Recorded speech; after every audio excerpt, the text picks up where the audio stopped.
What do you want so badly that you're willing to suffer for it? Not talk about it, not post about it, but suffer for it.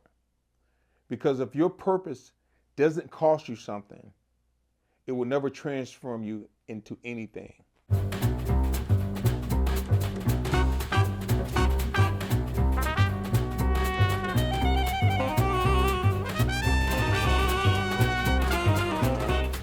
Empowering you to live a life fully charged. This is 7,000 Volts, Living an Electrified Life with L.J. Tucker. Welcome back to another episode of 7,000 Volts, Living an Electrified Life. I am your host, L.J. Tucker. Today, we're going to talk about burning the ship down behind us and walking in purpose. No strategy, no motivational video, no system. Can you see it? They might help you for a moment, but they won't sustain you. You must wake up every day with a reason so powerful, so personal, that nothing can shake it. Not fear, not fatigue, not failure.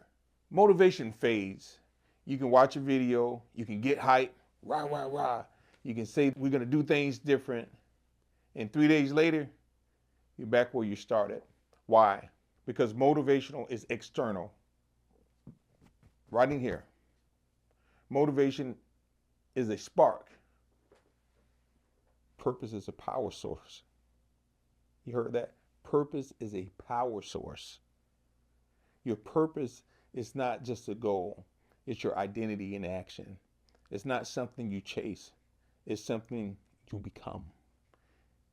You don't just build success. You become disciplined. You don't just chase greatness. You become transformed.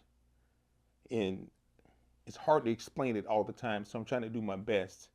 It's like I get these questions all the time. Well, how do you do this? How do you stay motivated? How do you do this? It's who I am. It's who I've become. Let me ask you again. What do you want so badly that you're willing to suffer for it, that you're willing to put the time in? Because everything great comes with a cost. Late nights, early mornings, sacrifice, pressure. Most people want the reward, but they don't want the wait. I have to say this to my younger boys all the time. Sometimes to the girls, Olivia and Gabby, but Michael and David, in their mind, and I like this part, they already superstars. Like, you can't tell Michael he's not a soccer superstar, and you can't tell David that he's not a soccer baseball player. David always asks, when I make it to the major leagues, I said, boy, please. But I encourage him. I said, it's possible, but you got to put in the work. So as a proud father, what do I do in return to help him? We go to the baseball field, and I help him with the fundamentals, because that's my job, is to pour into him, but let him know at the same time, if you don't put in the work, good luck with that. And so I constantly work with him. I buy him the right equipment. I upgrade his bat. I upgrade his glove. Why? That's my responsibility.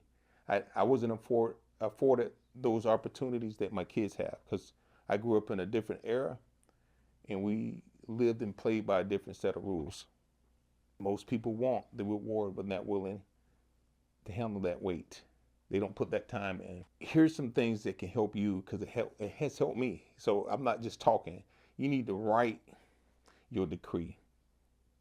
You need to write it down. Read it every day. Memorize it. Meditate on it morning and night. Why is this important? Because you don't want to drift into greatness. You can't drift into it. There's no drifting. You have to be intentional. Like when you see people that has made it and they're doing things right, and you want what they have, I'm giving you the cheat code. You understand? This is the cheat code. There's no other way. What to do? You play a lottery ticket, you win the lottery. You're going to be back at square one if you don't understand these principles that I'm saying. You got to burn the ship behind you. Burn it. Why? Because there's no backup plan. You can't be like, well, and I made the mistake of doing this because this is how I grew up. Well, if plan A don't work, I can always do this. This is my plan B. And if plan B don't work, this is my plan C. You know, I said on this podcast before, and I'm going to say it again, habitual, habitual offenders that likes to speed have a radar detector in their car because their mind is made up that they're going to break the law. Why? Because their mind is made up. Listen, you got to burn the ships behind. I forget what president said that, but once you go to war, you got to burn the ship. Ain't no coming back. If you're going to retreat, that's when you're defeated. There's no retreat. Because if you retreat is an option, commitment becomes optional. But when there's no way back, you find a way forward. There's a situation going on in my family right now. I'm not going to go into details, but I had to quote a scripture this week. If a man don't work, he don't eat. We can't make it so easy for people. We give them a meal. We have to teach them how to fish. Because if you don't have to work from your meal and I'm putting food on the table for you every day, what's the motivation for you to go and grab something to eat? When there's no way back, you find a way forward. You have to find that way forward. The universe responds to belief, but God responds to faith.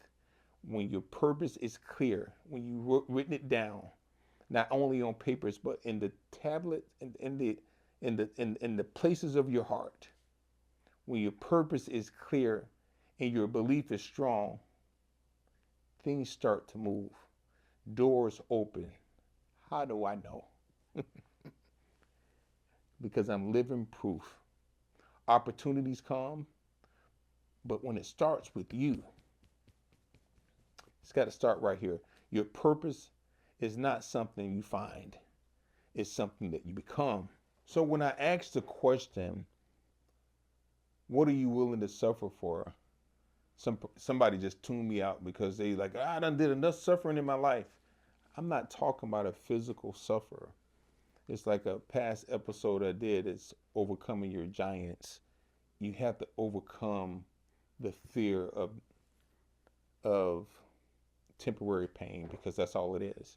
Is people don't go to the gym because of the pain you get, especially after that first couple of days. Yeah, you be sore from head to toe, like you can't move, your body hurts. I'm talking about that kind of pain, but not exactly that kind of pain, if that makes sense. I talked about this a little bit in my book, Giving Up Stuff. Giving up late nights, hanging out at the club, doing things, knowing that, you got work in the morning, but you're hanging out to 2 or 3 o'clock in the morning, so you ain't no good for your employer or yourself. That kind of stuff. Being an adult, being responsible. Yeah, at some point you have to be responsible in order to get to that next level. It ain't kosher or cool if you take out a line of credit or open up a credit card payment, a credit card account, and you don't like to pay your bills. Yeah, you can't do that and live and make it to greatness, not the greatness that I'm talking about, and living in your purpose. Because you have to be willing to suffer without something that you're buying and you're not even paying for. Like you should be tired of that by now. And I know I'm speaking and I'm coming from a place what I grew up in and what I've seen. So for somebody else, it may be something totally different. It can be, maybe I can't continue to go to the country club and try to fit in with people. Maybe I'm trying to fit in with this group of people or keep up with this group of people. Everybody's situation is different. Like I talk about in my book, when my son David asked me, why can't life be fair? And exactly what I told him, everybody has a different starting place. Some people start with a good financial background, other people don't. So everybody has a different starting block. Just like on the racetrack, everybody has a different start block. And what you do with it, it's up to you. You have to make the best of every opportunity that you have, because the opportunity is going to be there. There's people that was born into money, but didn't have the love shown. So they turned to substance abuse. I mentor a few kids that was very well off, but they really couldn't find their way, and it led to their demise. So we have to be strategic. We have to be intentional. And we have to make up our mind today to say, what are you willing to suffer for? You want to lose weight? What are you willing to give up? Are you willing to change your diet? Are you willing to give up stuff that's causing you not to lose weight? What are you willing to suffer for? Are you willing to lose a few friends that don't have your best interests anyway? Are you willing from some family members that talk about you because you don't fit into their mold anymore because you were strong enough to say no? You won't be a doormat anymore. Motivation is a spark. Again, purpose is the power source.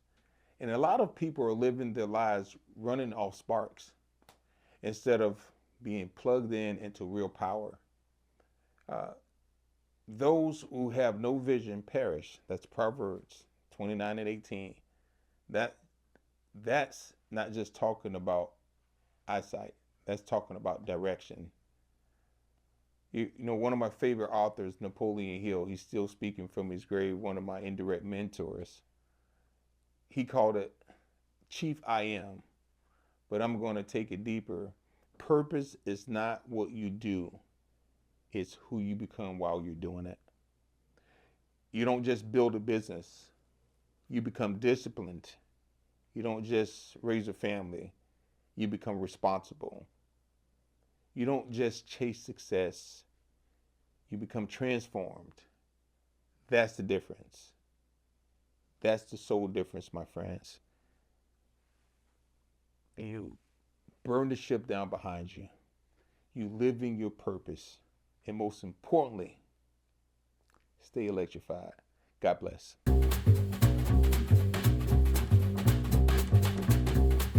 This has been 7,000 Volts, Living an Electrified Life, available on YouTube and your favorite podcast app. If you enjoyed the show, don't forget to like, comment, share, and subscribe. For more information, visit us on the web at ljtucker.com. Remember, stay electrified.